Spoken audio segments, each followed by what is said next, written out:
தலைப்புச் செய்திகளை பார்க்கலாம்.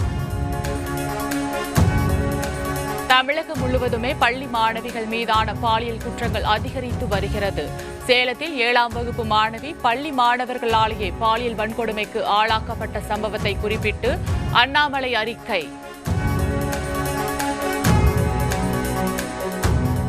ஓட்டப்பிடாரம் அருகே அரசு உதவி பெறும் பள்ளி மாணவிக்கு பாலியல் தொந்தரவு கொடுத்த சமையல் மாஸ்டர் போக்சோ சட்டத்தின் கீழ் கைது.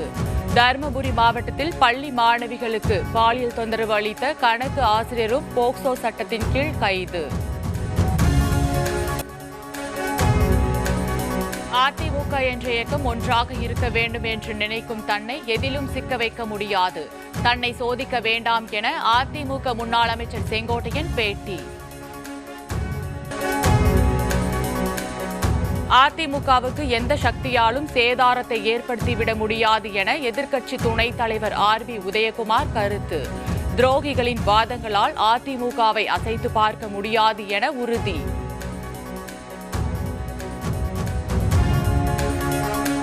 வக்ஃபு வாரிய சட்டத்திருத்த மசோதா தொடர்பாக கூட்டுக்குழு அறிக்கை மாநிலங்களவையில் தாக்கல்.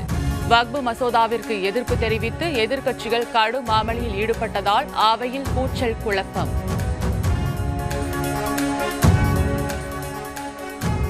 தேவர் மகன் குணா உள்ளிட்ட 109 படங்களின் பாடல்கள் உரிமை தொடர்பான வழக்கு. சென்னை உயர்நீதிமன்ற வளாகத்தில் உள்ள மாஸ்டர் நீதிமன்றத்தில் இசையமைப்பாளர் இளையராஜா நேரில் ஆஜர். சென்னை நீலாங்கரை அருகே சென்று கொண்டிருந்த சிமெண்ட் கலவை லாரி மீது மாநகர பேருந்து மோதி விபத்து. அரசு பேருந்தை குடிபோதையில் கடத்தி சென்று விபத்தை ஏற்படுத்திய நபரை பிடித்து காவல்துறை விசாரணை.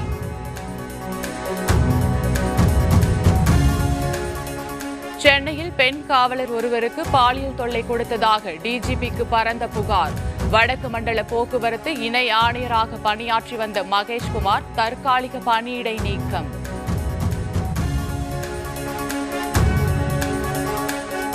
அமெரிக்கா சென்றுள்ள பிரதமர் மோடிக்கு இந்திய வம்சாவளியினர் உற்சாக வரவேற்பு.